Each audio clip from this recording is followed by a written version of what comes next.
João Antônio de Souza, Paraíba, do canal do YouTube Clique Política. Bom dia, Crispiniano. Bom dia a todos os companheiros e companheiras. Queria saudar, em nome da classe política, o senador Aloysio Mercadante, ex-ministro da Educação. Saudar ao pessoal da redação do portal Clique Política. Informar, presidente, que ontem eu estive com Leonardo Atushi, do Brasil 247, e ele falou que iria retransmitir a coletiva na integralidade, e eu queria saudá-lo também, porque é um guerreiro do nosso campo. Mas ele vai transmitir porque a Paraíba está aqui. Hã? Ele vai transmitir porque a Paraíba está presente. E queria dizer que o senhor sabe o prazer de estar aqui a poucos metros do senhor, a emoção. Isso vai ficar eternizado para mim, na minha alma, no meu coração e na minha mente, sem dúvida. Presidente, tem um dado que me chamou a atenção, o senhor falou muito de fome aí. 33 milhões de brasileiros estão sobrevivendo com menos de um salário mínimo. Eu pergunto, como é que a gente sobrevive com menos de um salário mínimo? E a gente não vê o Paulo Guedes preocupado com isso, a gente não vê o presidente da República preocupado com isso. É só um dado.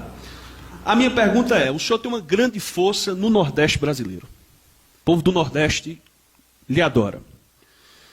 Eu tenho notado que o eleitorado nordestino, com algumas exceções, ele vota bem para governador, mas vota mal para deputado federal. Teve um levantamento recente que muitos eleitores não sabem quem votaram para deputado federal na última eleição. Eu pergunto se o senhor terá alguma estratégia diferente nessa eleição para fazer com que o eleitor nordestino entenda, compreenda a importância do voto de deputado federal, que iguale a mesma importância para o voto para o governo do Estado. Você vê que em 2018 o Nordeste votou bem porque Haddad venceu a eleição no Nordeste. Minha primeira pergunta é essa. A segunda é sobre os evangélicos. Existem meia dúzia aí de pastores multimilionários que apoiam o presidente da República. Teve até um aí recentemente que deu uma surtada depois do resultado lá do Daniel Silveira no Supremo e atacou todo mundo e atacou inclusive o senhor. O senhor falou em fake news aí. Muitas fake news estão sendo disparadas por esses pastores multimilionários que não querem largar o osso. Eu vi uma entrevista do senhor à TVT, acho que foi com Thalita, com Juca, e alguém lhe indagou sobre os evangélicos. O senhor disse, eu quero conversar com os evangélicos, que eu quero perguntar para eles quem foi que mais tratou eles com respeito. Não é essa questão de me batizar, não, o senhor falou, questão de tratar bem. Então, qual é a estratégia do senhor para combater essa meia dúzia multimilionária da elite evangélica, são 6 ou 5 que apoiam o Bolsonaro, que vivem disparando mentiras contra Vossa Senhoria?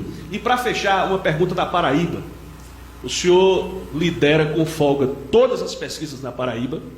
Lá existe o vice-presidente do Senado, Veneziano Vital do Rego, do MDB, que já anunciou que vai apoiar o senhor, é candidato a governador. Vai ter Ricardo Coutinho como seu candidato ao Senado, que é filiado ao PT, e o atual governador é filiado ao PSB de Geraldo Alckmin, também quer votar no senhor. Eu quero saber se o senhor já tem alguma resposta para dar aos políticos da Paraíba, se o senhor vai subir nos 2 palanques, qual será a sua atuação naquele estado. Obrigado, esse momento para mim vai ficar eternizado. Ô, João Antônio, primeiro eu queria dizer que é um prazer imenso conversar com você e compartilhar da tua emoção. Porque tem um problema na minha relação com o Nordeste, que é o seguinte. Eu vim de lá com 7 anos de idade, de Pau de Arara. Cheguei a São Paulo. Aqui em São Paulo a gente tinha muito preconceito contra o povo nordestino. Eu nunca me importei de piada contra o nordestino. Eu devo tudo o que eu sou a São Paulo, porque foi aqui que eu fiz o diploma primário, foi aqui que eu fiz um curso no Senai, foi aqui que eu me formei torneiro mecânico, foi aqui que eu venci na vida e foi a partir daqui que eu virei presidente da República. São Paulo, eu sou devedor, embora eu seja natural de Pernambuco, eu sou um cidadão que devo muito a São Paulo, que me acolheu, e a minha família, minha mãe e 8 irmãos.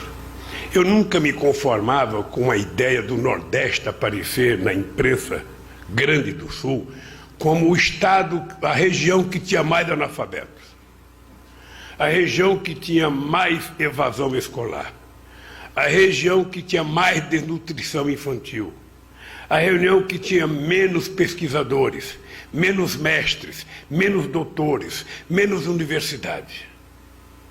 Quer dizer, eu sinceramente achava que não era possível que Deus não olhasse, sabe, com certo carinho para o Nordeste. Então, quando eu cheguei à presidência, eu tomei uma atitude de tentar fazer com que a gente pudesse criar um país equânime, sabe, que todos tivessem um pouco de direito de crescer. É por isso que muitas vezes o Nordeste cresceu a 14% ao ano, sabe, durante o meu período de governo. Eu lembro que eu conversava com os governadores do Nordeste, ele falava, aqui nós estamos crescendo igual a China.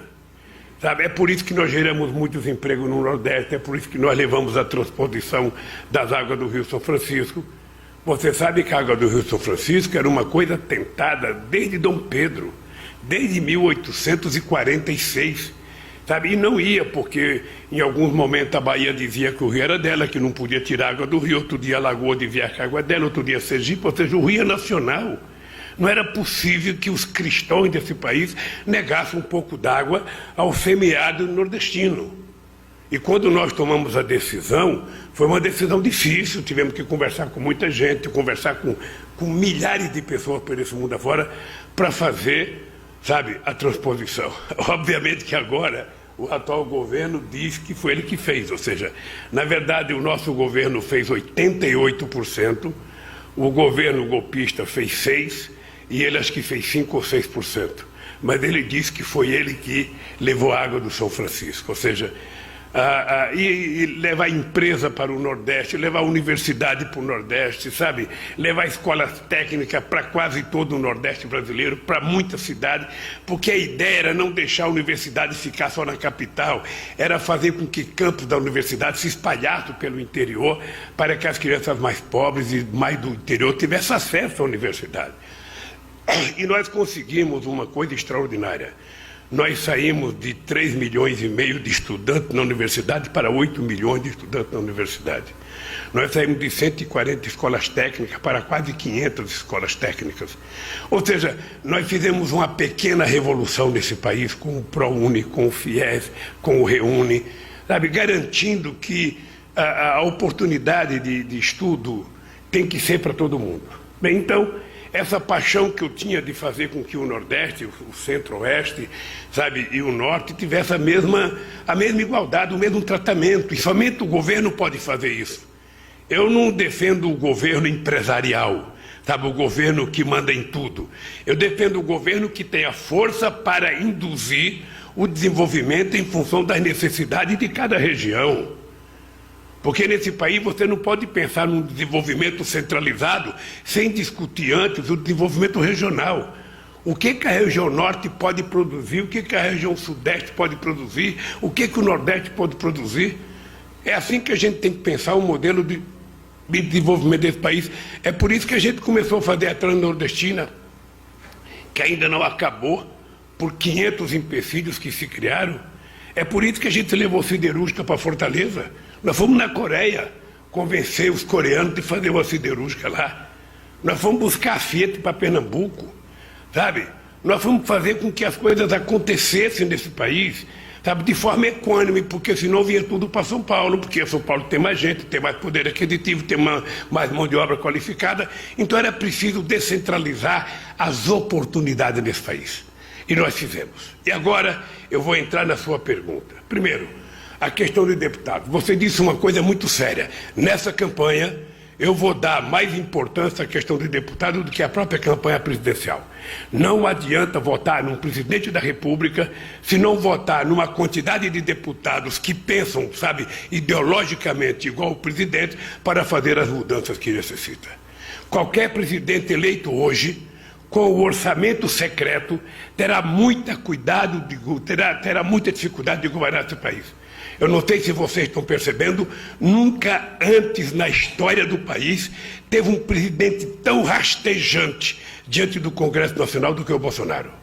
Ele não tem força nenhuma, nem o orçamento, que é uma coisa do presidente executar, ele não executa. Quem executa é o presidente da Câmara. Quem executa é o presidente do Senado. Tá? E ele vive de favor, fazendo os seus decretos-lei, fazendo indulto, Uai, seu app de vídeos curtos.